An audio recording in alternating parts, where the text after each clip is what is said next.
I am Ferdinand Marcos, and I am the President of the Republic of the Philippines. I stand today on behalf of 110 million Filipinos. Hi, hello people, hello words and hello Philippines. It's me again guys, Let's Talk Vlog. Shout out sa lahat ng mga Marcos loyalists and supporters at shout out sa lahat ng mga Pilipino sa buong daigdig. So yun guys, mayroon tayong upload videos, good news for everybody. Nakita nyo guys, katatapos lang ng talumpati ng ating mahal na Pangulo. Ito naman po ay ang kanyang interview by media regarding dito sa donation ng China na 20,000 metric ton na abono para sa mga magsasaka. Ay mapupunta yan sa mga region na binanggit ng ating mahal na Pangulo dito sa kanyang talumpati kanina. No?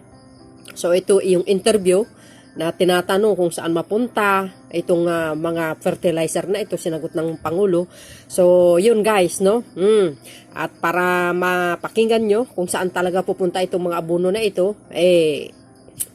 pakinggan natin ang kanyang mga sagot sa tanong ng mga bidya. But before that, mga kababayan, siyempre, don't forget to likes and hit the button bell para lagi ko yung update sa aking mga new upload videos. It's all about Marcos administration, it's mga bis. Okay, so yun guys, very good news and very good ibig sabihin, napakagandang blessing sa Marcos administration ito. Sunod-sunod na yan mga kababayan ang blessing ng mga taga-ibang bansa. Yan po ay donation hindi binibili.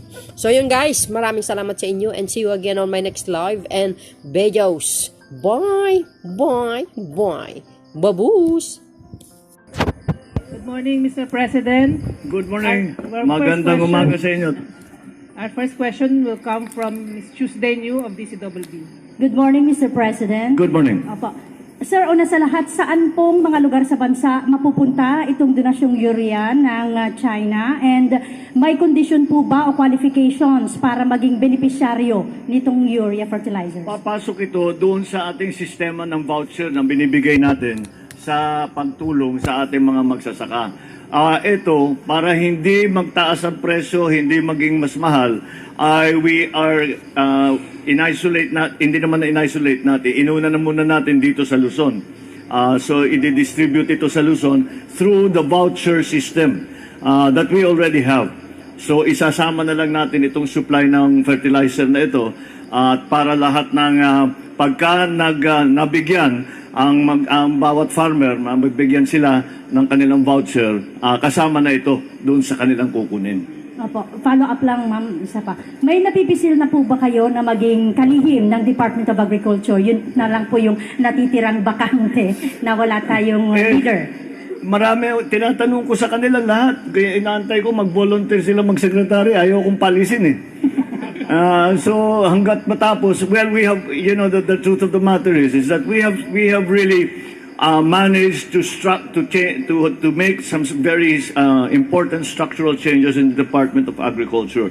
So iniisa-isa natin yan. The problem was during the beginning of this year, ay naging crisis lahat ng food supply, food prices, lahat, fertilizer prices, etc. Kaya napakalaking bagay nitong donation na ginawa na binigay sa atin ng China. At yun, we were just trying to put up emergency measures para naman mabigyan natin ng konting tulong at suporta ang ating mga magsasaka. Ngayon, we more or less the prices of the agricultural commodities are beginning. They are not yet stabilized, are beginning to stabilize. Now we are going to make the structural changes that are important to increase production, number one, to ensure the food supply of the Philippines, not only rice, but also corn, also fisheries, also livestock. So yan ang ating mga ginagawa ngayon para naman hindi na tayo umabot sa krisis na sitwasyon kagaya ng dadatnan natin after the pandemic. Kaya ang aking hangarin para sa DA ay pag iniwanan ko ang DA, by that time, we will have systems in place so that we can guarantee the food supply of the Philippines, number one. we can guarantee that the prices are affordable, and number 3, that our farmers make a good living. So hanggat matapos natin yun, I suppose you will just have to put up with me as DA Secretary. Thank you, sir. Thank you. Thank you, sir. Left Narciso, DCRH. Good morning, Mr. President. Good morning. Sir, may we get an update on the review of rice tarification law? Ang inaalala po kasi ng ating mga magsasaka, kahit lumakas ang ating produksyon, kailangan pa rin nilang makipagkompetensya sa imported na bigas. Well, that has always been the case, but that has been, kaya kailangan natin mag-import ng bigas dahil ang production cost nga natin ay mataas. Kaya ang presyo ng bigas dito sa Pilipinas ay ginagawa natin pagka nagkukulang, nag-i-import tayo. Kaya we always have to compete. Hindi natin maiiwasan mag-compete. Gumawa tayo na we just approved and rolled out the plan for the export industries in the Philippines yesterday.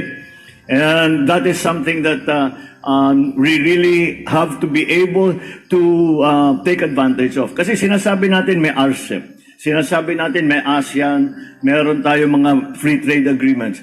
Okay, maganda yan. Nabuksan ang merkado, both for our markets, both for our products to markets, but also as supply for our importation. So bababa ang tariff ng mga iba't ibang produkto pag nag-import. Ngunit mababawi naman natin yan sa export. So we have to learn to compete. Kaya't bukas ang merkado na yan, hindi lang ibig sabihin dahil nabuksan na yan, lahat ng export natin kukunin. We have to continue to compete. Pero hindi natin maiwasan yun. Ganyan ang mundo ngayon.